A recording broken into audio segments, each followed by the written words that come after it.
할렐루야, 할렐루야. 여러분, 진정 반갑습니다. 얼굴을 뵙고 말씀을 나누지는 못하지만 뵙고 말씀을 나누는 것보다도 한 분 한 분을 상상하면서 그려가면서 이 말씀을 준비하고 나눈다고 하는 것은 저에게는 벅찬 감격이요. 하나님의 은혜라고 생각이 듭니다. 다시 한번 여러분 반갑습니다. 할렐루야. 우리가 성경을 보게 되면 하나님과 인간 그 아담이 나는 첫 대화부터 마지막 요한계시록까지 내용을 보게 되면 우리는 이렇게 고백할 수밖에 없습니다. 그 너는 선악을 알게 한 나무의 열매를 먹으면 죽고 죽으리라. 이미 먹을 수밖에 없는 운명 주어진 인간의 본능을 향하여 말씀하시는 그 말씀을 필두로 하여 모든 이야기들이 이 땅에 사는 차원의 사람으로서는 그것을 감당하기 어렵습니다. 영원히 이길 수 없고 지킬 수 없는 그런 조항조항 내용 말씀드립니다. 그러나 선악을 알게 하는 나무를 먹으면 죽는다는 주님의 은혜의 말씀처럼 영원히 하나님의 말씀을 이길 수 없고 지킬 수는 없지만 그로 인해 죽을 수는 있지요. 그런데 그 사랑이 나를 살리고 있는 것을 날마다 경험하며 감격하며 우리 하나님께 감사와 기쁨을 드릴 수밖에 없습니다. 그러한 말씀 중에 주님께서 오늘 우리에게 들려주실 말씀의 재료들은 주님이 말씀하신 비유 중에 가장 어렵다는 비유로 모든 사람들이 인정하는 불의한 청지기 비유에 누가복음 16장 1절부터 8절까지의 말씀을 가지고 오늘 좀 더 시간이 걸리겠지만 차분하게 말씀을 나눠볼까 합니다. 한번 여러분 성경 누가복음 16장 1절부터 8절까지를 읽을 텐데 성경을 한번 함께 계신 장소에서 펴보시기 바랍니다. 네, 펴보세요. 그러면 다들 펴셨는지 알고 함께 봉독합니다. 또한 제자들에게 이르시되 어떤 부자에게 청지기가 있는데 그가 주인의 소유를 낭비한다는 말이 그 주인에게 들린지라. 주인이 그를 불러 이르되 내가 내게 대하여 들은 이 말이 어찌 됨이냐. 내가 보던 일을 세마라. 청지기 직무를 계속하지 못하리라 하니 청지기가 속으로 이르되 주인이 내 직분을 빼앗았으니 내가 무엇을 할까? 땅을 파자니 힘이 없고 빌어먹자니 부끄럽구나. 내가 할 일을 알았도다. 이렇게 하면 직분을 빼앗긴 후에 사람들이 나를 자기 집으로 영접하리라 하고 주인에게 빚진 자를 일일이 불러다가 먼저 온 자에게 이르되 내가 내 주인에게 얼마나 빚졌느냐. 말하되 기름 100마리니이다. 이르되 여기 내 증서를 가지고 빨리 앉아 50이라 쓰라 하고 또 다른 이에게 이르되 넌 얼마나 빚졌느냐. 이르되 빌 100석이니이다. 이르되 여기 내 증서를 가지고 80이라 쓰라 하였느니라. 주인이 이 옳지 않은 청지기가 일을 지혜롭게 하였으므로 칭찬하였으니 이 세대의 아들들이 자기 시대에 있어서는 빛의 아들들보다 더 지혜로움이라. 아멘. 오늘 이 말씀을 우리가 많은 설교의 경로를 통하여 접했을 것입니다. 그러나 무언가가 경쾌하지 않고 풀리지 않는 부분도 있었을 것입니다. 우리는 우리가 하나님의 말씀을 듣거나 직접 말씀을 읽을 때 이해되지 않고 소화되지 않는 부분이 있다면 있습니다. 믿음으로 넘어가는 이해도 좋지만 실제로는 이 말씀을 우리에게 들려주신 하나님 아버지께 어린아이가 배가 고파 우는 것처럼 하나님을 향하여 매달려 이 말씀, 이 양식을 내가 온전히 소화시켜 내 영혼의 굶주림을 채울시켜달라는 간절한 마음으로 엎드려 기도하면서 주님이 그 말씀을 이해시키고 깨닫게 하시고 소화시킬 때까지 우리는 야곱이 하나님의 천사와 싸워 이겼던 것처럼 승리의 삶을 살아야 합니다. 오늘도 그러한 여러분의 마음을 하나님께서 아셔서 이 부족하지만 이 사람을 통하여 여러분에게 불의한 청지기 비유 속에 들어있는, 속에 숨겨져 있는 예수님의 지혜와 복음의 비밀과 십자가에 대해서 여러분에게 함께 말씀을 나눕니다. 그래서 오늘 이 말씀의 제목은 하나님의 불륜, 십자가, 이렇게 정했습니다. 이 양식의 제목은 하나님의 불륜, 십자가입니다. 누군가가 주인의 재물을 허비하고 있다고 주인에게 청지기를 고발했습니다. 그러자 주인은 특별한 확인의 과정도 걸치지 않고 불의한 청지기로 낙인 찍고 청지기를 해고한다고 일방적으로 통보합니다. 이 이스라엘 율법 토라에 보게 되면 율법에는 이자 놀이를 절대 금하고 있기에 발견되면 처형됩니다. 그래서 그것을 피하기 위해 유다 사회는 편법으로 처음부터 원금의 이자까지 포함하여 원금을 정해 처형증을 받는 것이 보편화되어 있습니다. 다시 말하면 증거 인멸을 위한 편법이 만행되었고 사회적 관행처럼 되어버렸던 시대입니다.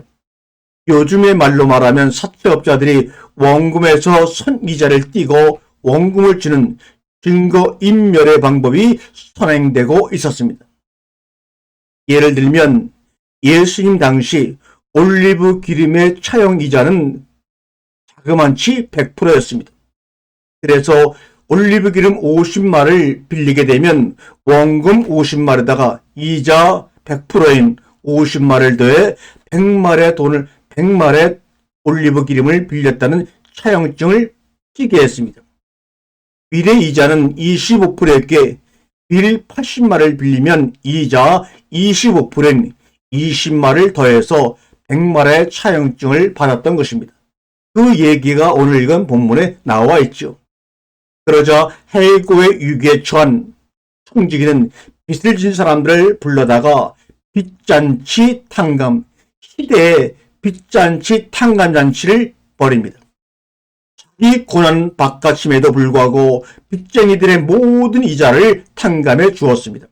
다시 말하면 자기 마음대로 주인의 이자를 탕감해주고 해고 후에 자신의 삶을 준비하는 겁니다. 성급하게 청지기가 주인의 돈으로 다가올 미래를 준비하는 행위와 이 세상에서 우리에게 주어진 은사와 물질로 하나님의 나라를 준비하는 그 행위를 연결시켜서 그것이 하나님이 기뻐하시는 지혜라고 우리는 그동안 이 비유를 그렇게 결론지어 왔습니다. 더 이상 깊이 생각하려고 하지 않았습니다. 어느 정도 맞는 이야기이기도 하지만 그것이 전부가 아니라는 사실을 오늘 하나님은 이 종을 통하여 여러분에게 들려주고 계십니다. 겉으로 드러난 문장만으로는 그렇게 해석하는 것도 맞지만 그 문장 안에 속의 본질은 인간 속에 숨겨진 하나님의 귀한 뜻은 그것이 아님에도 불구하고 더 이상 나아가지 못하고 있다는 데 큰 문제가 있는 것입니다. 오늘의 불의한 청지기의 비유가 어떤 문맥 속에서 그 비유가 들어있는지를 봐야지만 이 불의한 청지기의 참된 의미를 깨달을 수가 있습니다. 누가복음 15장부터 연결되어 오늘 누가복음 16장에 이 비유가 나오게 됩니다. 누가복음 15장에는 여러분의 잘 아는 잊어버린 양의 비유가 나오고 그 다음에는 잃어버린 드라크마의 비유가 나오고 그 다음에는 잃은 아들을 되찾는 탕자의 비유에 이어져 네 번째로 나오는 비유가 바로 오늘 읽은 불의한 청지기의 비유입니다. 이 잃어버린 양들, 잃은 드라크마, 탕자의 비유에 이어서 나오는 불의한 청지기란 이것을 놓치면 불의한 청지기의 참뜻을 놓칠 수 있습니다. 이 모든 비유들은 예수님이 사마리아 여행 중에 어느 한 마을에 들어가셔서 연속적으로 계속하여 이 비유를 한 것입니다.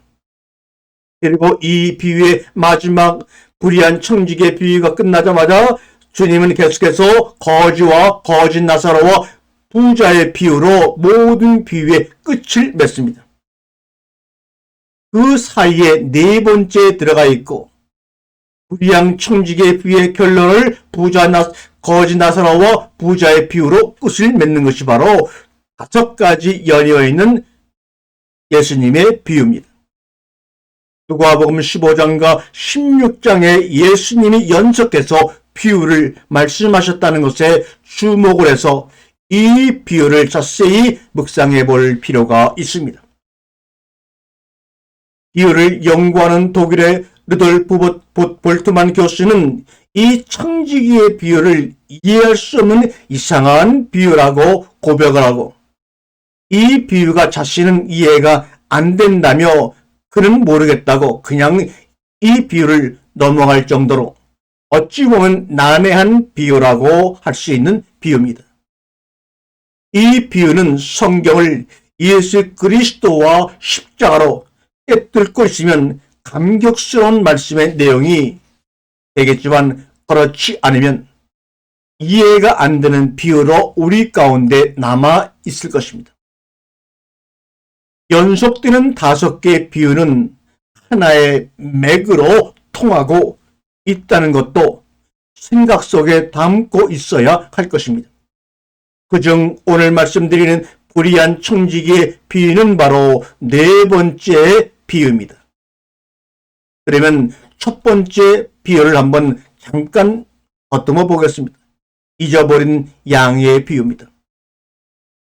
99마리의 양을 놔두고 잊어버린 1마리 양을 찾아 놔두시는 예수님.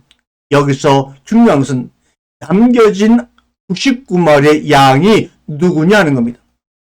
이는 나는 회개할 것 없어 한 바리새인과 서기관들, 나는 율법을 충실히 지키며 선하게 살아가는 사람이야?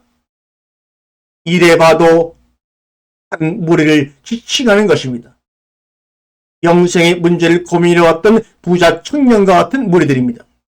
그렇다면 잊어버린 1마리의 양은 당신에 의해 찾아진, 그리고 그 찾아짐을 회개라는 단어를 써서 품에 안아버리시는 예수 그리스도.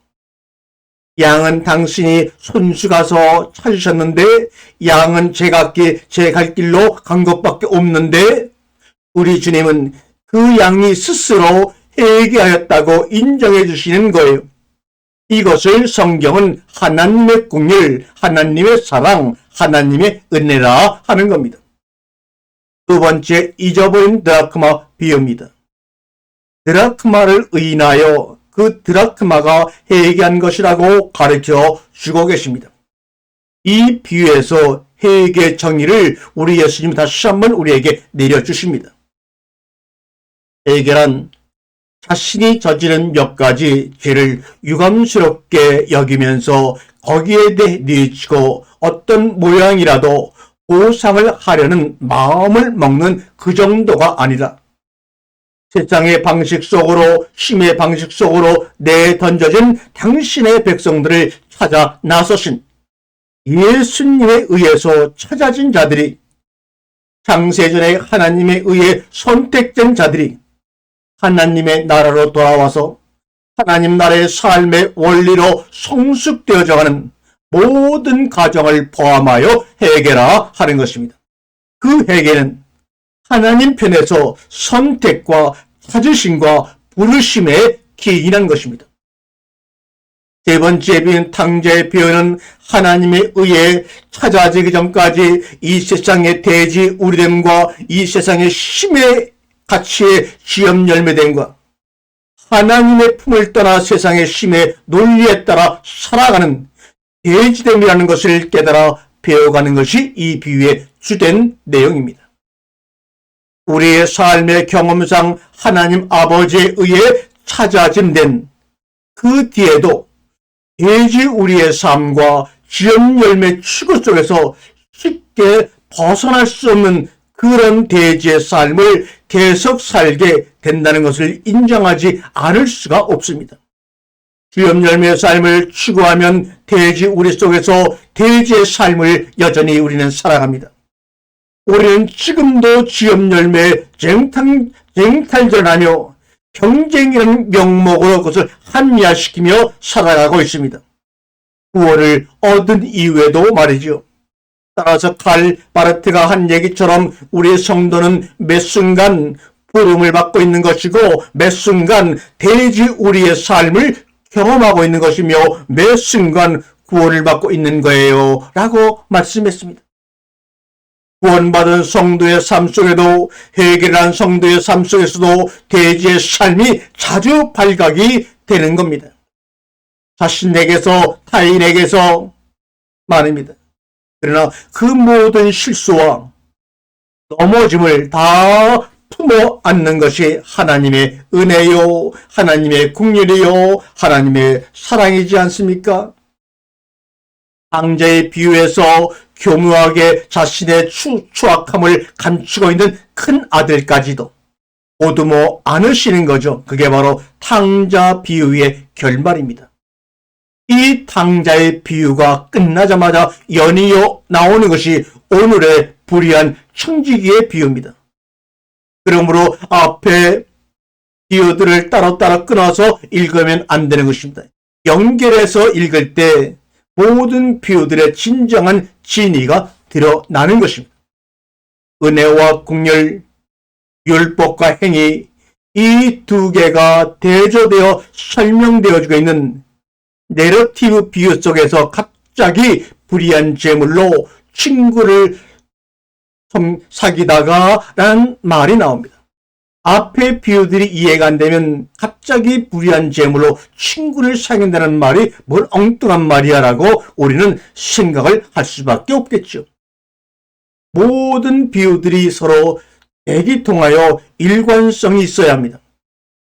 5 비유가 한 번에 예수님의 입을 통하여 연이어진 말씀으로 되어진 것이기 때문입니다. 두 아들의 비유에서 둘째 아들이 어떻게 살았다고 하죠? 허랑방탕.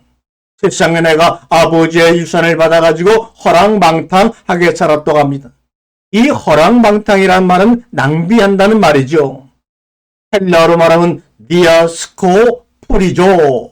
디아스코프리조라는 말을 허랑방탕이라고 번역했는데 오늘 불의한 청지기의 비유에서도 똑같은 단어가 나옵니다.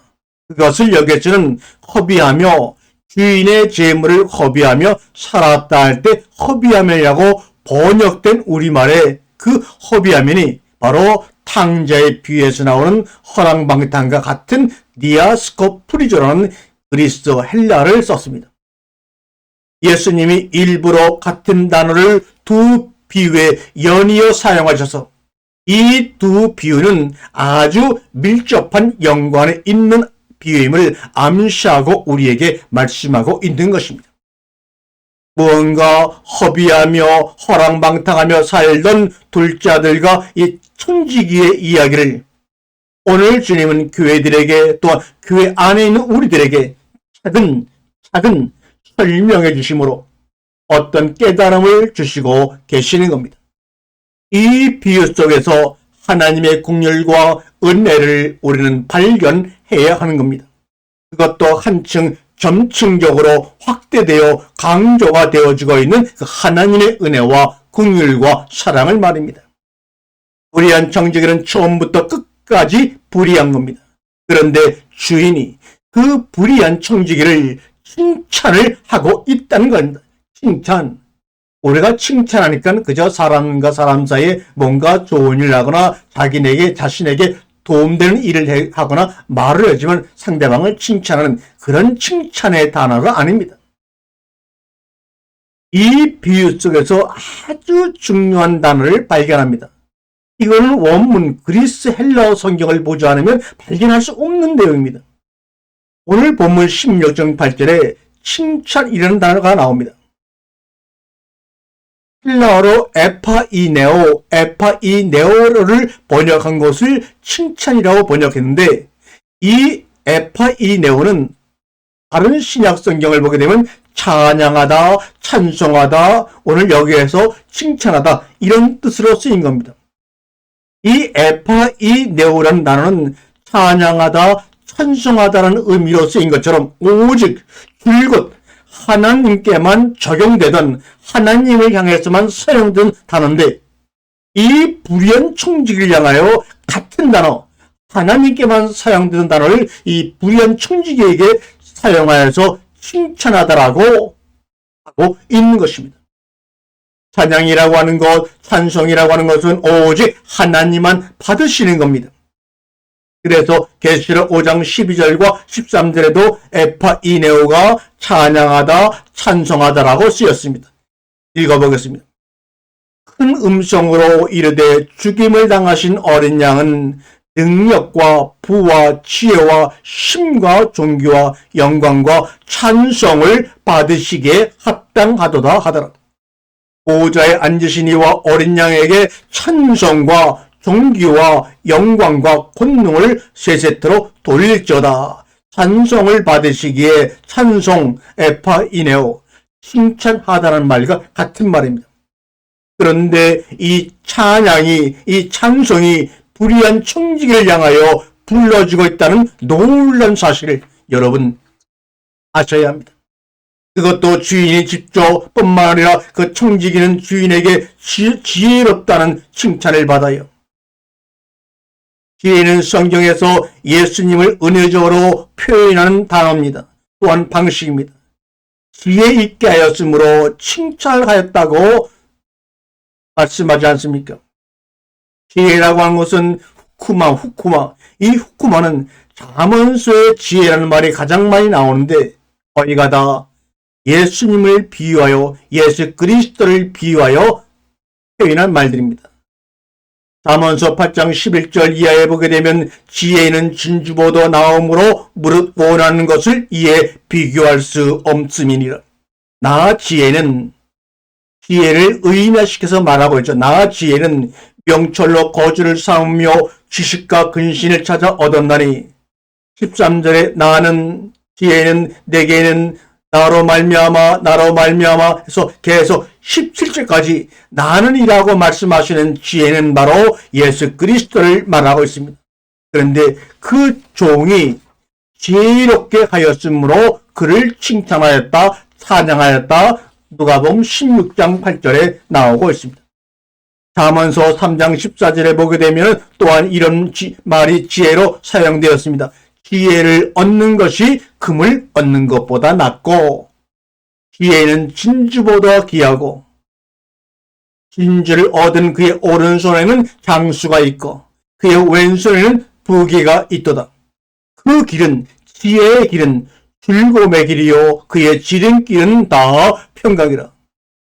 지혜는 그 얻은 자에게는 생명나무라. 지혜를 가진 자는 복되도다. 도대체 3장 14절과 18절 사이에 지혜라는 말이 왜 이렇게 많이 나옵니까? 그리스도를 말씀하고 있는 겁니다.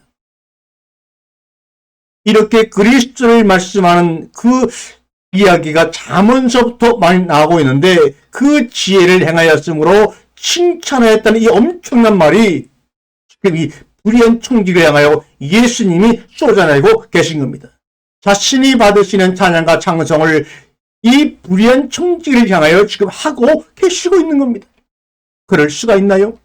오늘 비유에서 불의한 청지기는 단순히 주인을 기만한 어떤 범법자를 지칭하는 것이 아니라 그 안에 예수의 지혜를 담고 있는 상징적 인물임을 알아야 합니다.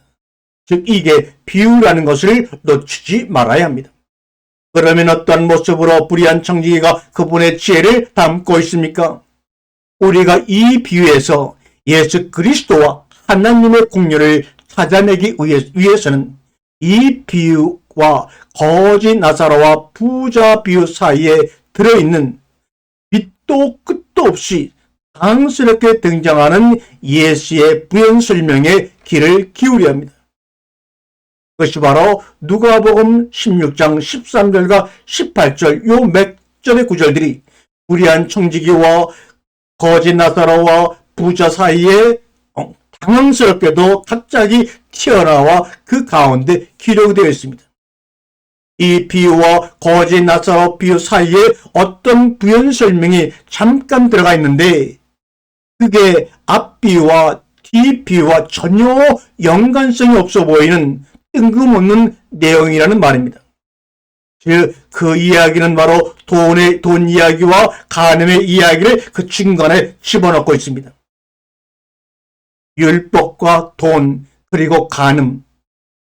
왜 이것을 오늘 불의한 청지기와 거지 나사로와 부자 사이에 갑자기 뜬금없이 집어넣으셨을까요? 분명한 이유가 있을 것입니다. 율법과 돈, 그리고 간음. 이 돈과 간음이 이 두 단어가 양쪽의 비율 있는 접촉점이요 징검다리라는 사실을 마음속에 기억하시기 바랍니다. 메시지가 바로 이 돈과 그리고 간음이라는 이 단어 속에 들어가 있습니다. 이것을 이해하기 위해서는 누가복음 15장의 5비유로 돌아가야 합니다. 즉, 이 비유를 지금 5가지의 비유를 듣고 있는 사람들이 누굽니까? 누가복음 15장 1절과 2절에 보면 두 종류의 사람들이 지금 예수님 앞에서 이 비유를 듣고 있습니다. 첫째는 세리와 죄인들입니다. 이들은 하나님의 은혜로만 오직 은혜만을 의지하고 붙들고 있는 자들입니다. 모든 세리와 죄인들이 이 말씀을 들으니 가까이 나오니 2절에 바리새인과 서기관들이 수근거려 이 사람이 죄인을 영접하고 음식을 같이 먹는다더라. 그러자 예수께서 그들에게 비유로 이르시되 말합니다.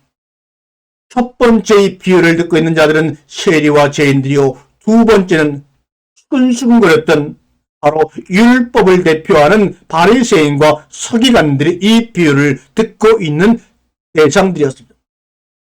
물론 중간에 듣는 자가 제자들로 바뀌긴 하지만 이것은 예수님이 자리를 옮기시어 제자들에게만 몰래 말씀하셨다는 것이 아니라 제자들로 대표되는 오늘날 교회들에게 말씀하시고자 하는 주된 메시지가 바로 여기에 들어있다고 하시며 강조점을 주시는 겁니다. 바로 그 강조점이 오늘의 불의한 청지기의 비유입니다. 율법과 은혜를 극명하게 선명하게 대조하고 있습니다. 이것이 비유의 주된 주제입니다. 잊어버린 것을 찾아가는 주인들의 이야기입니다. 이렌 양과 드라크마의 비유들. 그런데 여기 비유들에서 보니 잊어버린 자들은 한 것이 아무것도 없습니다. 각기 지 마음대로 제 길로 도망만 가고 있었는데 주인이 애써 찾아가셔서 찾아온 거란 말이죠. 그거를 성경은 예수님은 우리에게 이게 바로 이런 행위가 회개야 라고 말씀하고 있는 겁니다. 방자의 비유도 집 나간 죄인의 방탕함의 대표인 둘째 아들이 있고 율법의 교만함을 상징하는 큰 아들이 있습니다. 죄인의 방탕함으로 대표되는 둘째 아들과 율법의 교만함을 나타내는 큰 아들, 이 두 아들들을 아울러 품으시는 아버지의 이야기가 오늘 이 비유에서도 펼쳐지고 있는 것입니다. 이 비유에서도 은혜와 율법의 이야기가 대조되고 있지요. 누가복음 15장의 세 비유의 주인공은 모두 다 아버지와 주인들입니다. 그리고 네 번째 비유인 오늘의 본문에서 다시 한번 불의한 청지기를 용서하는 주인의 은혜와 긍휼이 더욱더 크게 부각되고 있는 겁니다. 계속해서 청지기는 불의한 면을 폭로당하고 있는 겁니다.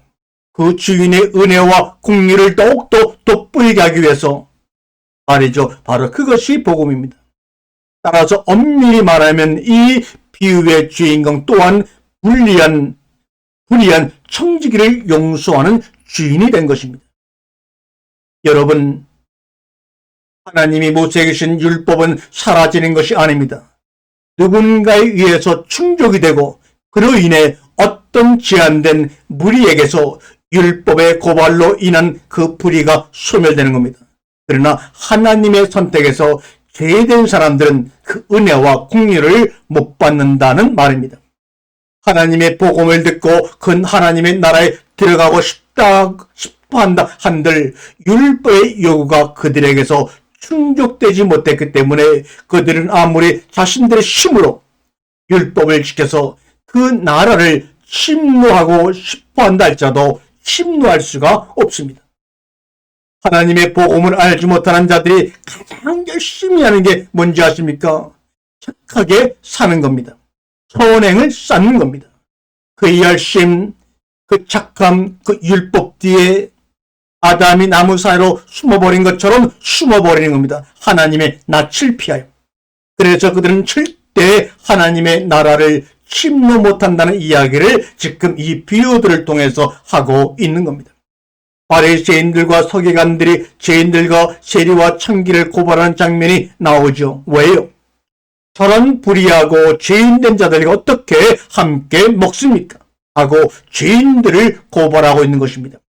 주님은 그들의 고발을 불의한 청지기에 고발해서 다시 한번 반추시켜 설명을 하고 있는 것입니다. 불의한 청지기는 누군가로부터 고발을 당했어요. 그게 바로 율법입니다.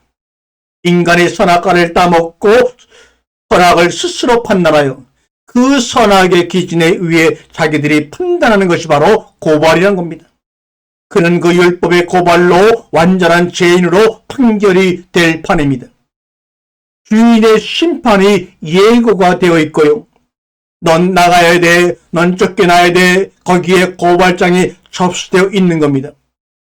이 모습이 바로 이 역사를 살아가는 모든 인류의 공통된 현실입니다.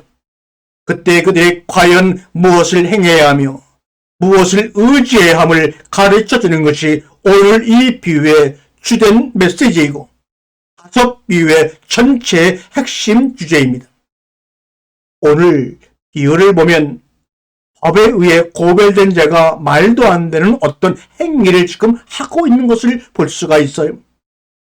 그런데 더욱 이해가 안 되는 것은 그 주인이 그 불의한 종의 행위를 지혜라고 칭찬하고 있다는 겁니다.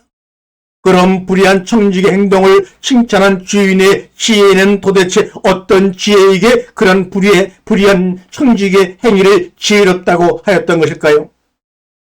율법에 의해 불의한 자로 고발이 된 그 상태에서도 불구하고 계속하여 불의한 자로 폭로되고 인정되어 버리는 것이 바로 주인의 지혜입니다. 이놈은 끝까지 불의한 자구나라고 계속해서 폭로되어 버리는 겁니다. 그런데 주인은 그것을 지혜라고 하고 그 지혜를 지금 칭찬하고 있다는 겁니다. 도대체 왜요? 불의한 청지기에는 믿는 구석이 있었던 겁니다. 이미 불의한 자로 고발이 되어 있는데도 불구하고 말입니다. 계속해서 불의한 자로 폭로당하고 있습니다. 그런데 도대체 뭘 믿고 이 불의한 청지기는 그러한 행동을 하였던 것일까요?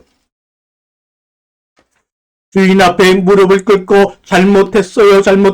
날 한 번만 용서해 주세요. 고발을 취소해 주세요라고 발과 손으로 싹싹 빌어도 시원찮은데 이 청지기가 도대체 뭘 믿고 그러느냐 말입니다.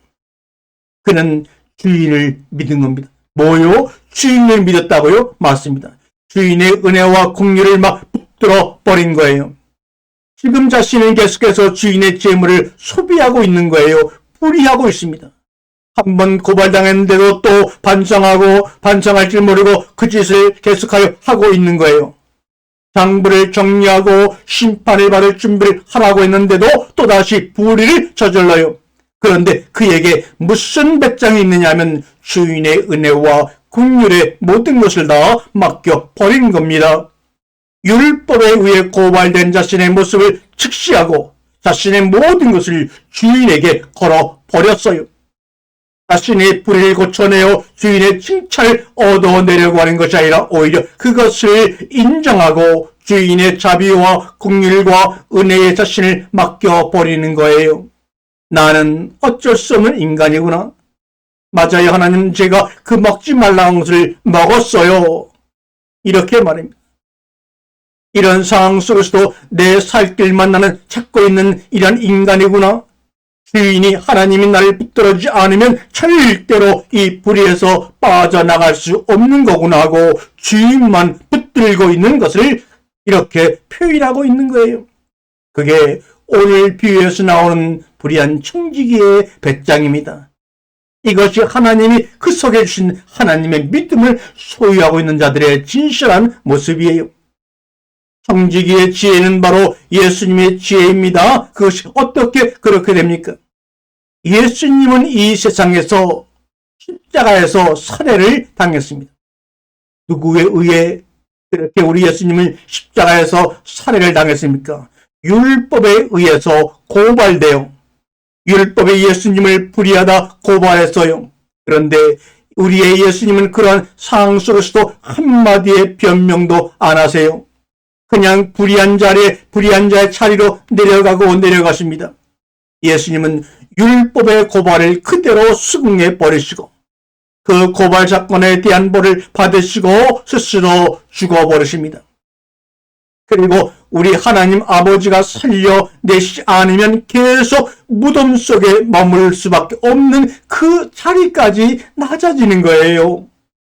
하나님이 품어 안으로 가신 그 불의를 그대로 품어 안으시고 자기가 불의한 자가 되어 버리는 거예요. 그렇게 하나님께 순종과 충성을 해 버리시는 겁니다. 오직 하나님만 의지하고 자기를 드러내지 않고 변명하지 않아요. 오직 아버지의 사랑과 긍휼과 은혜만을 꼭 의지하고 그것을 믿으며 그분께 자신이 모든 걸 걸어버리는 거예요.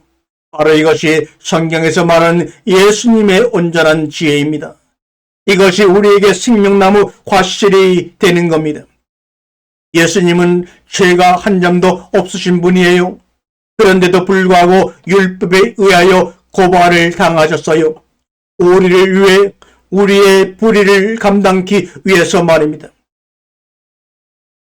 지극히 작은 것, 남의 것, 남의 불의한 것, 이 세 가지에 우리 예수님이 온 생명을 다 걸고 충성하심으로 우리가 나무를 있게 되었어요. 우리가 부유한 자가 되었어요. 우리가 치유받게 되었어요.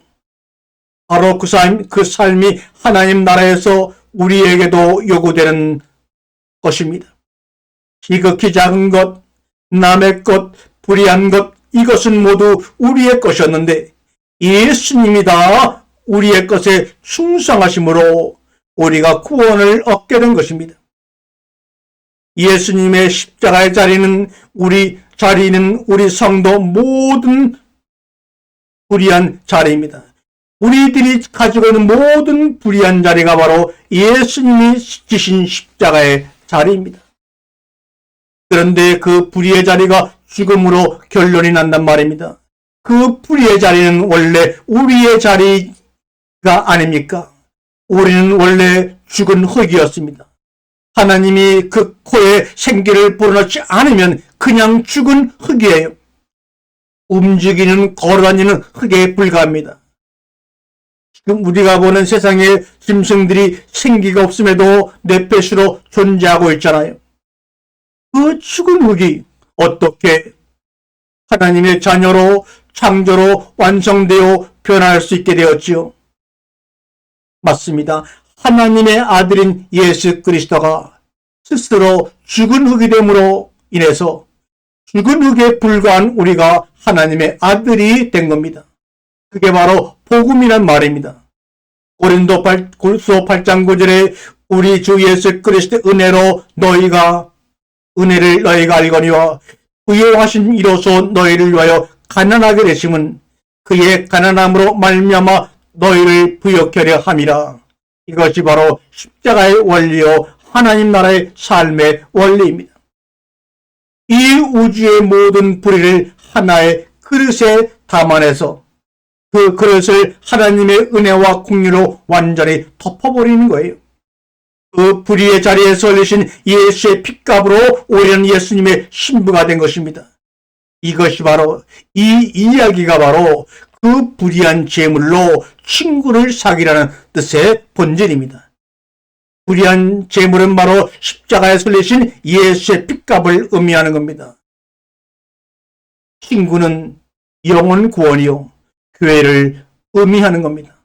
그리고 5 비유의 결론인 거짓 나사로와 부활로 결론이 나는 거예요. 요한복음 15장 12절과 14절의 말씀을 읽겠습니다. 내 계명은 곧 내가 너희를 사랑한 것 같이 너희도 서로 사랑하라 하는 이것이니라.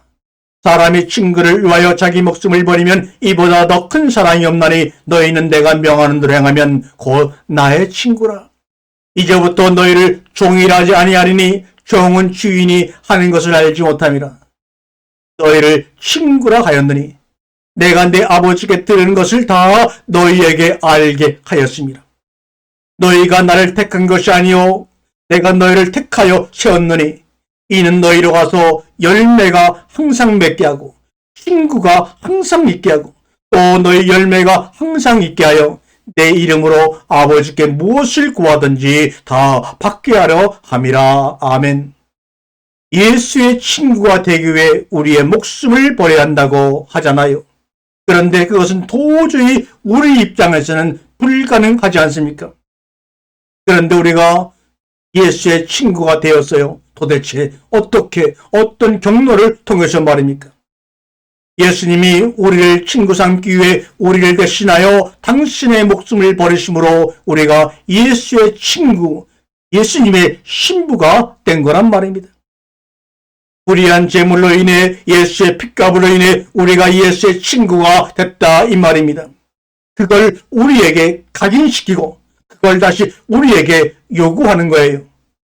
불의한 제물로 친구를 사겨라. 불의한 제물로 친구를 사겨라. 너희가 가지고 있는 돈으로 많은 친구를 사겨서 나중에 하나님 앞에 가서 표현해 달라고 하라 해라 이 말이 아닙니다. 가난한 사람들을 너희 돈으로 많이 도와줘서 그 사람들이 나중에 하나님 앞에서 너를 칭찬하도록 하라 이 말은 더욱더 아닙니다. 그러면서 한 가지 확인 도장을 찍으시죠. 너희가 내 친구가 된 것은 너희가 나를 택한 것이 아니라 내가 너희를 택했어.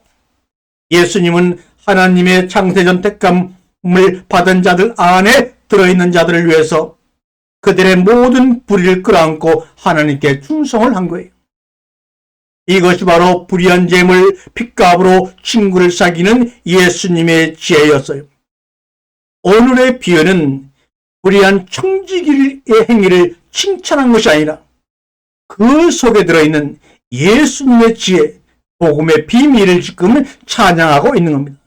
불의한 청지기 행동을 통해서 그 불의한 청지기 행동 속에 들어있는 예수님의 지혜, 복음의 비밀을 지금 찬양하고 있는 겁니다. 율법주의자들은 율법에 의해 고발이 되면 그것을 보상하려고 애를 씁니다. 그게 바리새인들과 서기관들입니다. 왜냐하면 율법주의라고 하는 것은 아담 안에서 타락을 하여 선악과를 따먹어버린 세상의 모든 죄인들이 쏟아내는 오물들의 집합체요 본체입니다. 그들은 자기들에게 선악과를 판단할 수 있는 능력이 있다고, 능력이 존재하며 구별하며 추구하며 살아갈 수 있다고 자신만만하죠. 이게 죄요 폐악인 것입니다. 그러나 나는 아무것도 할 수 없네요 하고 자기 부인이 되면 그 안에 잉태된 하나님에 의해 뚫고 들어온 새 생명의 삶이 밖으로 조금씩 평생을 두고 드러나게 되는 거예요. 내가 착해지는 것이 아니라 나는 자꾸 죽은 흙으로 부인이 되는데 내 안에 사시는 예수님이 밖으로 조금씩 드러나게 되는 것, 그게 바로 성도의 선이라고 하는 겁니다. 율법주의자가 되어서 자신의 불의를 의로 회복시키겠다는 것은 허무맹랑한 죄인의 교만이 되는 거예요. 그래서 예수님도 이 세상의 일을 해결할 때도 자신의 힘을 사용하여 문제를 해결하려 하지 않으시고 나는 아버지가 시키는 일만 했고 아버지가 시키는 말만 했다고 하시는 겁니다. 충분한 능력이 있었는데 예수님은 나는 아버지가 시키는 말만 했고 아버지가 시키는 일만 했다고 말씀하고 계시는 거예요. 청지기가 율법에 의해 고발을 당했어요. 그때 청지기는 주인의 은혜에 모든 것을 걸어야 해요. 그동안 내가 잘못한 것 유다처럼 내가 다 책임질게요 하며 목마들어 죽거나 그동안 내가 착취한 것을 어떻게든 갚을게요 하는 것 동시에 일어날 수 없다는 거예요. 은혜와 긍휼, 율법과 행위가 동시에 일어날 수 없다는 겁니다. 이것이 바로 돈과 하나님을 동시에 섬길 수 없다, 두 주인을 섬길 수 없다는 누가복음 16장 13절의 말씀의 뜻입니다. 내가 고발을 당했어요. 내가 고발을 당했어요.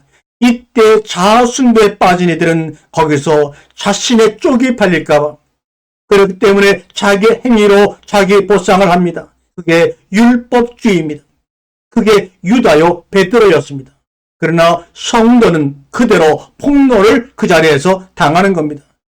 그래서 나에게는 오직 예수님이 필요해요. 예수님이 필요해요. 라고 고백하는 겁니다.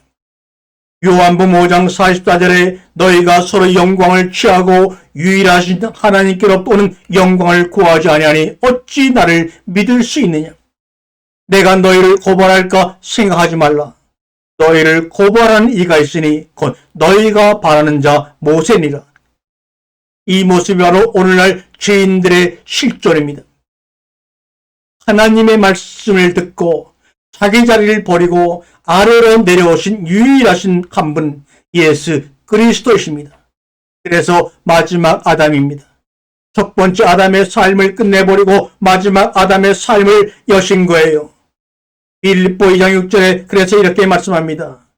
그는 근본 하나님의 본체시나 하나님과 동등됨을 취할 것으로 여기지 아니하시고 오히려 자기를 비워 종의 형체를 가지사 사람들과 지내셨고 사람의 모양으로 나타나사 자기를 낮추시고 죽기까지 복종하였으니 곧 십자가에 죽으심이라. 아멘.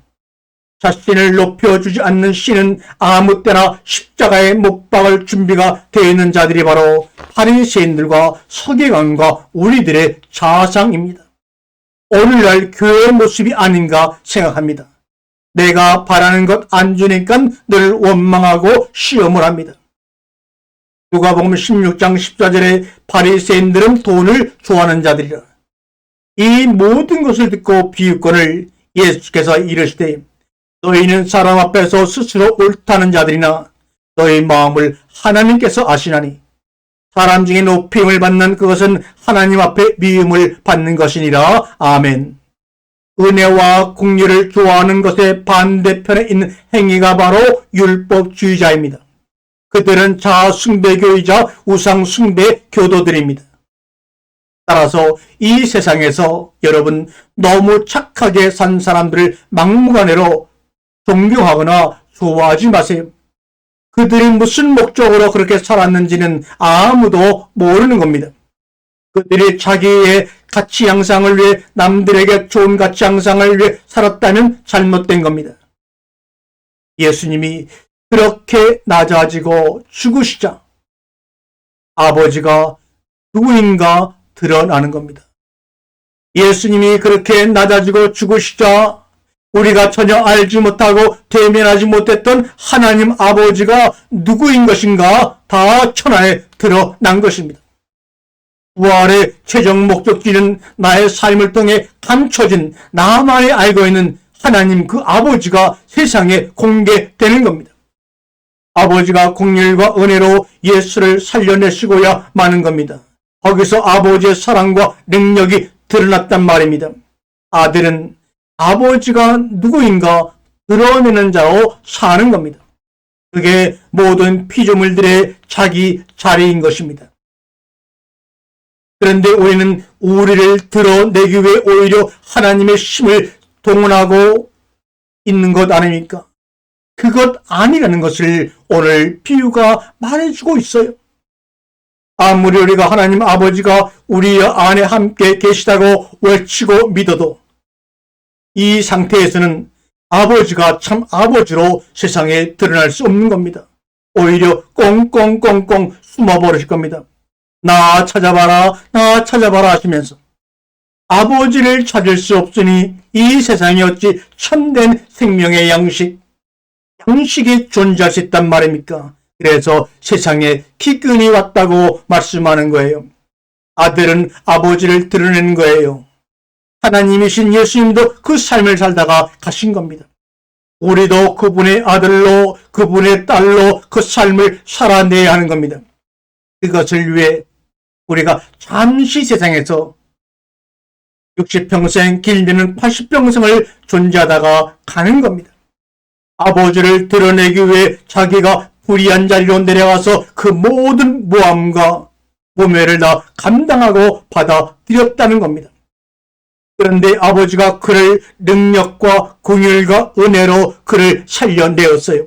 그러니까 아버지가 높아지더라는 겁니다. 그게 예수의 삶이요, 우리 성도들 그리스도인의 삶인 것입니다. 그 십자가의 지혜, 그 지혜를 구체적으로 그림으로, 유치원 수준의 그림으로 내가 우리들에게 보여준 것이 바로 열왕기상 3장에 나와 있는 솔로몬의 재판인 것입니다. 그 솔로몬의 재판 속에 하나님의 지혜가 그 속에 있었던 것입니다. 솔로몬은 평강의 왕이라고 합니다. 에이렌의 지혜를 가지고 있는 왕이라 그런 말입니다. 솔로몬이 이 재판의 해결 방법이 평강의 왕인 솔로몬의 지혜가 아들을 죽음으로 몰아넣고 있다는 사실을 여러분 알고 계시죠? 아들을 죽음으로 몰아넣자 진짜 부모가 발각이 되더라는 거예요. 폭로되는 거예요. 하나님의 지혜가 아들을 죽음으로 몰아넣자 가짜 어민 율법은 죽여라 그랬어요. 쪼개버려라. 창세기 15장에서 아브라함의 재물을 쪼개듯이 말입니다. 이때 그 아버지가 그 쪼개짐의 자리에서 아니다, 아니다, 쪼개지 말아라, 내가 죽겠다 하시는 겁니다. 이삭을 번제물로 바쳤기에 쪼개는 순간 아니야, 그 아들 이삭을 죽이지 마라. 내가 죽여서 그를 번제물로 바치라고 요구했지만 그 요구의 완성은 내가 할 거야. 내가 죽겠다 하시는 겁니다. 어미가 자기 아들을 창녀에게 준다는 것은 내 목숨을 끊는 겁니다. 어제까지 내 품에 있던 아들을 창녀에게 뺏기는 것은 자기 목숨을 끊는 겁니다. 그러나 그 아들을 살려내야 하기에 자기 목숨이 끊어지는 고통을 당하면서도 그 아들을 품어 안는 겁니다. 그것이 바로 솔로몬의 재판이 우리에게 얘기하고 있는 하나님의 지혜요 긍휼입니다. 그 십자가의 자리에서, 죽음의 자리에서만이 진짜 참 부모가 누구인가 드러나는 것입니다. 율법은 죽어라 하지만 하나님의 은혜와 긍휼은 살려라 하는 겁니다. 선악과를 아는 나무 가지를 먹으면 죽어라 하지만 예수님은 나 자신을 먹지 않으면 너희는 죽음으로 먹어야 산다. 선악과의 비유와 예수 그리스도의 십자가의 죽음은 서로 대시되는 것 같아도 한 이야기를 하고 있는 겁니다. 그게 바로 복음인 거예요. 그게 바로 오늘 불의한 청지기를 품고 있는 주인의 이야기인 것입니다. 자식이 원래 핏덩이의 자리, 자궁의 자리, 그 죽음의 자리로, 무력한 자리로 내몰리자 진짜 그 부모가 누군지 그 자리에서 드러나게 되는 겁니다. 그래서 예수님이 그 자리로 내려가신 것이고 우리가 인생 속에서 자꾸 그 자리로 내려가고 있는 거예요. 그럼에도 불구하고 너희 아버지가 누군지 알아? 반드시 너를 살려낼 거야 보여주시는 거예요. 그래서 때로 불의한 자로 폭로되는 것이고 예수 믿고도 아직 넌 그 꼴이 그 모양이냐? 그 꼴이 그거야? 아싸리 그럴 것 같은 예수 믿지 마. 이런 소리를 듣고 있는 거예요. 이게 잘못된 것이 아니라는 것을 오늘 우리에게 주님은 절절하게 비유로 말씀하고 계세요.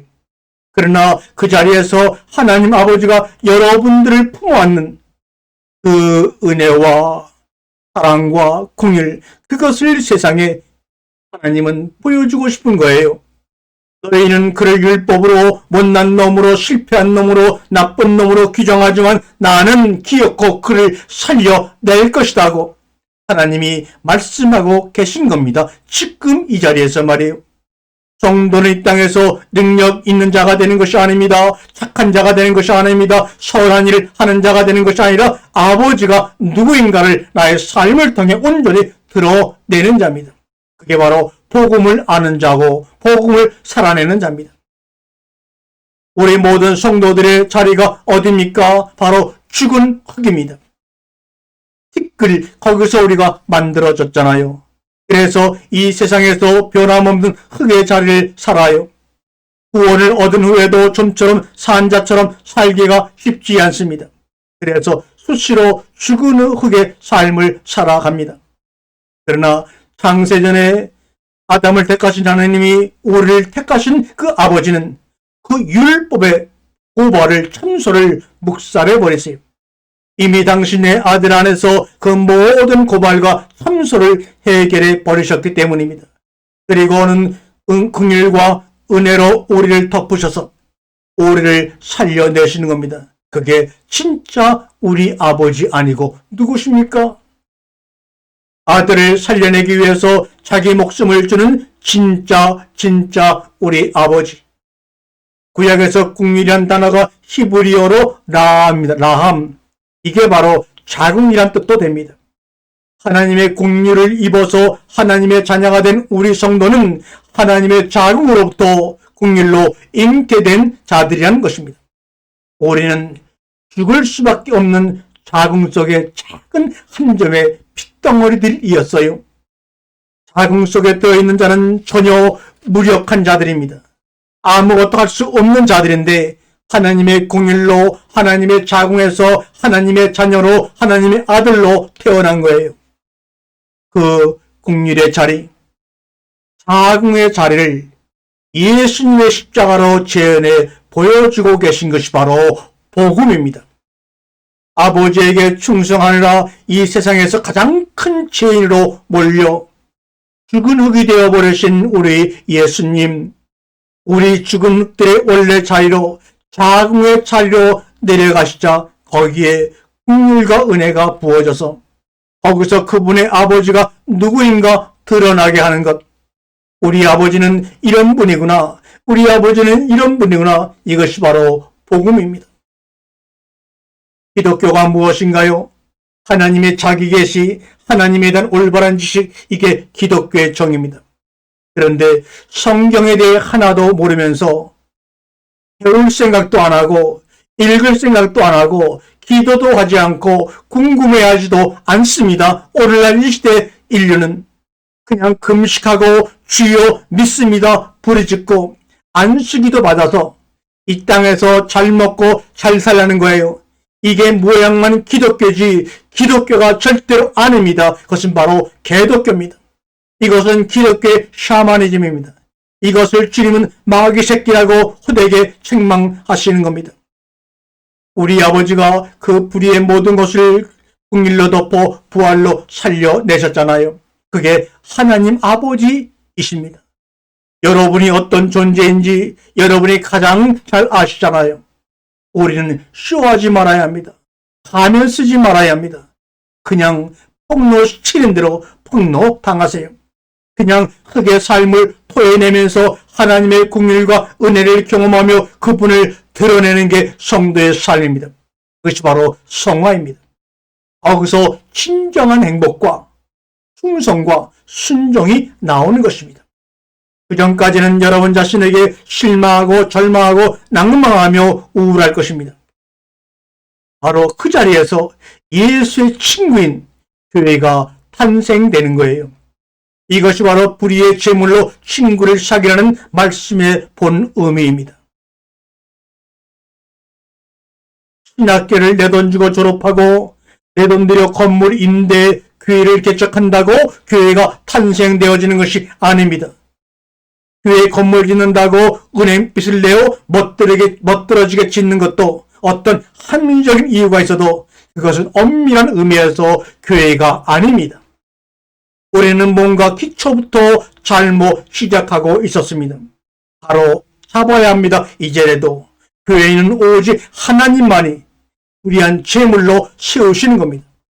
그 불의한 청지기의 지혜가 복음을 그대로 담고 있는 거예요. 그래서 그 불의한 청지기가 찬양을 받고 있는 거고 그 지혜가 옳다 인정함을 받고 있는 겁니다.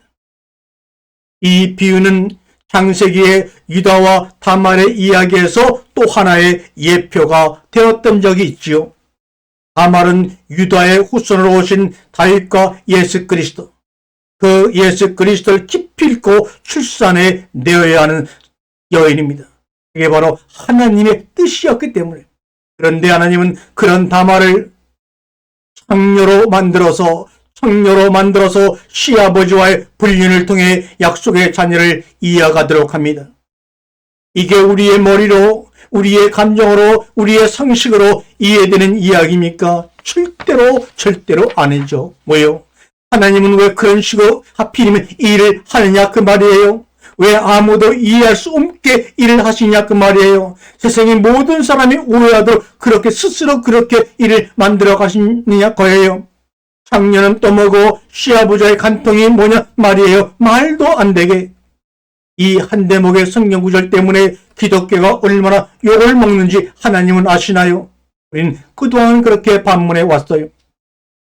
그러나 거기에 예수님의 십자가와 하나님의 국률이 녹아있다는 것 아십니까? 다말이 불의한 자리로 내려가는 거예요. 우리 예수님처럼 창녀가 되어 버리는 거예요. 다말은 세상과 시아버지로부터 불의한 여인이라 고발을 당합니다. 누가복음 15장에서 바리새인과 서기관들 율법에 의해 고발당한 죄인이 되는 거예요. 다말 그녀도 말입니다. 그녀는 자기가 한 일이 밝혀졌을 때 돌에 맞아 죽어야 합니다. 그런데 그냥 그 사실을 담담하게 받아들여요. 그리고 거기에 충성합니다. 시아버지와의 불륜이라고 하는 그 불의한 삶에 자신의 삶을 충성스럽게 내어 바칩니다. 주어진 불의에 충성한 다말이 자녀를 출산하고 유다까지도 하나님의 라인으로 살려내는 겁니다. 그런데 유다는 어떻습니까? 유다는 자신을 살리려 하는 다말에게 율법이 되어서 폭력을 휘두르고 그를 고발합니다. 죽여버리겠다고 하는 겁니다. 태워 죽이래요.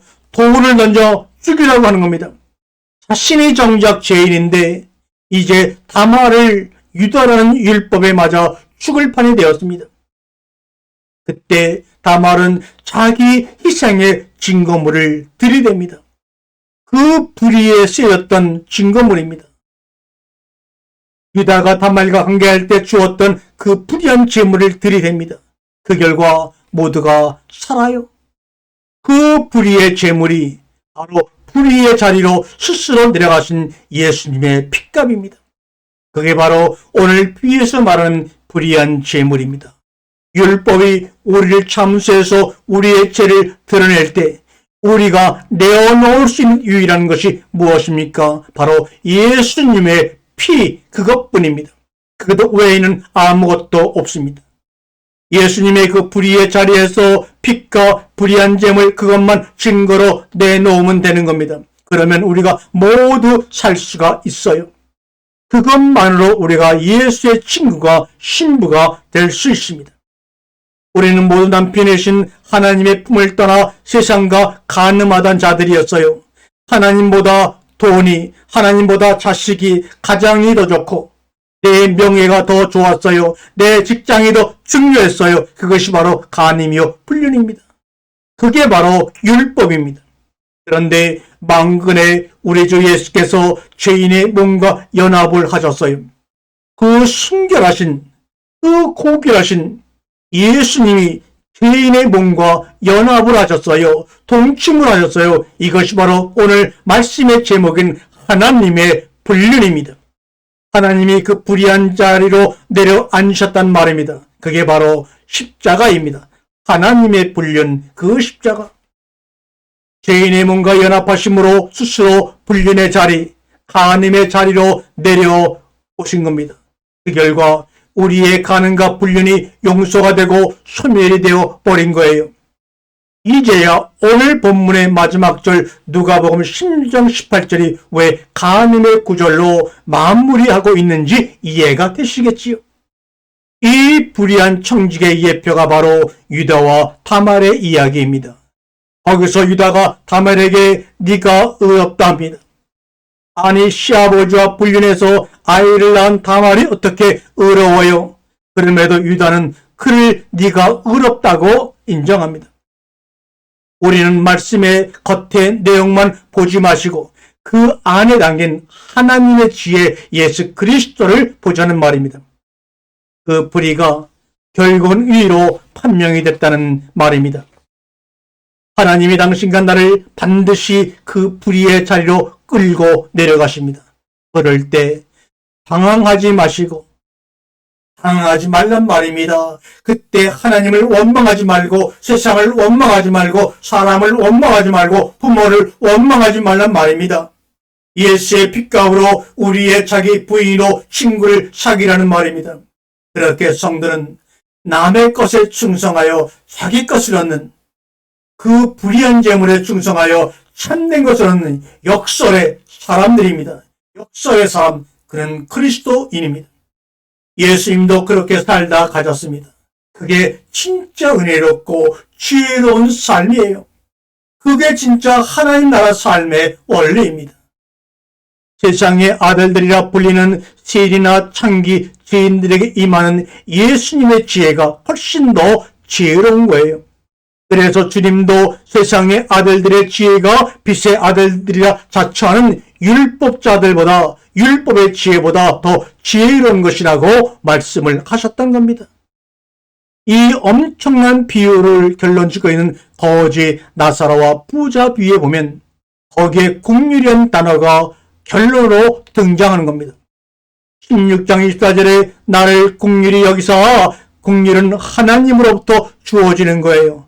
이 부자는 국률을 나한테 달라고 요구하고 있어요. 누가복음 16장 19절과 31절에 보게 되면 거지 나사로와 부자의 비유가 나옵니다. 이 부자는 자기가 지옥불에 타고 있음에도 정신을 못 차리고 아브라함의 품에 있는 나사로를 보내어 물을 찍어 내 혀를 선언하게 하소서 하고 요청합니다. 아직도 나사로를 자기 문 앞에서 구걸하는 거지로 업신여기고 시켜 먹으려고 하고 있습니다. 정말로 지옥에 가서도 정신을 못 차리는 것이 인간이요, 이것이 바로 율법주의입니다. 이게 바로 현재 나의 모습입니다. 나를 높이자고 하는 것, 여전히 나사로를 고발하고 있는 거예요. 저놈은 나보다 못한 자니까 저놈을 시켜서 내 혀에 물 한 방울만 갖다 주게 시키라는 겁니다. 그것도 지옥불에 있는 자가 감히 하나님께 그렇게 요청을 하고 있는 장면입니다. 이것이 말이 안 되는 이야기 같지만 사실은 오늘 살아가는 당신과 나와 우리 교회들의 모습입니다. 그래서 부자는 국률을 얻은 자가 못 되는 겁니다. 하나님의 국률을 입은 자는 반드시 자궁의 자리, 죽음의 자리로 내려가게 돼 있단 말입니다. 무력한 자, 연약한 자, 실패한 자로 늘 폭로당하게 되어 있어요. 그런데 누구를 시켜서 감히 내 혀에 물 한 방울 찍어달라고 합니까? 그래서 이 부자가 지옥에 가 있는 겁니다. 돈이 많아 지옥에 간 것이 아닙니다. 성경이 말하는 부자라는 것은 자기가 자기 것으로 자기를 행복하게 만들고 인기 있는 자로 만들 수 있다고, 자기 형상을 할 수 있다고 믿는 모든 자들을 부자라고 하는 겁니다. 그런데 그 중에는 재산도 개뿔도 없으면서 부자로 사는 자가 얼마나 많은지 모릅니다. 반면에 돈이 엄청 많음에도 불구하고 나사로처럼 겸손하게 사시는 분들도 주변에 보면 많이 있습니다. 의로운 부자들이죠. 단순히 돈이 많고 조금으로 거지 나사로와 부자를 이야기하고 판단하면 안 됩니다. 거지 나사로는 마음이 가난한 사람이에요. 은혜와 긍휼을 아는 자예요. 복이 있는 자입니다. 그러나 은혜와 긍휼을 모르고 자기를 여전히 의지하며 세상의 힘을 의존하는 자, 그 자가 바로 성경에서 말하는 부자인 겁니다. 그들은 절대로 하나님의 긍휼을 얻을 수가 없습니다. 긍휼을 얻지 못한 그 부자가 뭐라고 합니까? 죽은 나사로를 내려보내서 내 형제들을 해결해달라고 요청합니다. 그러나 우리가 비유를 통해서 알고 있지만 회개는 죽은 사람이 살아나서 간다고 회개되는 것이 아닙니다. 회개는 하나님으로부터만 나오는 것입니다. 이 부자는 죽은 자가 살아서 그들 형제에 가면 그들이 회개할 수 있을 것이라고 항변합니다. 그러나 깨닫지 못한 자들은, 선택에서 제외된 자들은 절대 회개할 수 없습니다. 누가복음 16장 31절에 모세와 선자들에게 듣지 아니하면 라고 말합니다. 회개는 국률에 의해서만 가능하다는 것을 말해주고 있는 것입니다. 이 5번째 비유까지 와서도요, 너희가 서로 영광을 취하고 유일하신 하나님께로부터 오는 영광을 구하지 아니하니 어찌 나를 믿을 수 있겠느냐? 여기서 나는 누구입니까? 거지 나사로 안에 함께 계시는 예수 그리스도를 말씀하고 있습니다. 거지 나사로가 살아서 하나님 나라를 전파해도 선택받지 못한 자들은, 깨닫지 못한 자들은 회개하지 못한다는 거예요. 예수님의 비유 중에 유일하게 사람 이름이 들어간 비유가 바로 거지 나사로와 부자의 비유입니다. 거지 나사로와 예수님의 친구 나사로의 이야기는 뭔가 연관이 있다는 것입니다. 마리아와 막달라의 오빠이자 예수의 친구였던 나사로가 살아났을 때, 죽음으로부터, 무덤으로부터 살아 걸어 나왔을 때, 그 나사로의 살아나는 모습을 지켜본 이들이 진정 예수를 믿었나요? 전혀 안 믿었죠. 오히려 그때부터 예수님을 죽일 모의를 시작했습니다. 믿기 시작한 것이 아니라 반대로 예수님을 죽이려 했다는 것입니다. 예수님이 무덤에서 살아났을 때는 또 어떠합니까? 3년간이나 함께 먹고 동고동락했던 모든 제자들까지 다 도망가지 않았습니까? 그렇습니다. 우리 인간 측에서 과연 회개하고 나올 수 있는 것입니까? 절대로 없습니다. 하나님의 선택에 의해 선택된 자들이 성령을 받자 그들 안에서 생수가 쏟아 나옵니다. 바로 그것이 회개가 나오는 겁니다. 은혜와 긍휼, 그것을 설명하는 겁니다. 이를 위해 자신을 거룩한 불륜의 자리로 스스로 밀어 넣으셨던 것입니다. 예수가 다말이 되었단 말입니다. 예수가 불의한 자리, 불륜의 자리로 스스로 내려가 버리신 거예요. 그리고는 이 불의한 자들을 친구로 하나님의 아들로 출산해 내신 거예요. 따라서 우리는 이 땅에서 어떻게 남은 세월 살아야 하는지요? 하나님이 여러분과 저를 불의의 자리로 몰아내시면, 무능의 자리로 몰아내시면, 연약한 자리로 몰아내시면, 당하는 자리로 몰아내시면, 숨기는 자리로 저와 여러분을 밀어내시면 거기서 순종하며 수고하며 땀 흘리며 살면 되는 거예요. 이것이 바로 불의한 제물로 충성하는 것입니다. 지극히 작은 것에 충성하는 것입니다. 말씀을 정리합니다. 사랑하는 나의 형제요, 사랑하는 나의 자매요, 여러분들이요. 여러분들의 일들이 지금 잘 안 되고 계십니까? 뭔가 계획대로 안 되세요? 마음이 편하지 않습니까? 그 순간에 하나님은 어떻게 내 목적과 계획이 이렇게 있는데 왜 나에게 하나님 응답하지 않으세요? 왜 대답해 주지 않으세요? 라고 간섭하지 않으실까라고 아니라, 그렇게 말하지 말고 나는 이렇게 기도하고 충성하고 이렇게 하고 있는데 왜 나에게 응답하지 않으시고 왜 나의 삶을 간섭하지 않으시고 이렇게 어렵게 내어버려 두세요? 라고가 아니라 그냥 그 모습 그 자리를 그대로 수긍하고 받아들이고 그 현실에 순종해버리고 충성해 버리는 거예요. 이 상황 속에서 하나님은 저와 여러분을 선한 길로 인도해 가실 겁니다. 그것을 믿어버리는 거예요. 맡겨버리는 거예요. 거기에 예수님의 지혜가 있는 거예요. 거기에 평강이 있고 거기에 부귀가 있고 거기에 생명나무의 과실이 있는 거예요. 내가 나를 바라볼 때 도저히 예수 믿는 것 같지가 않아요.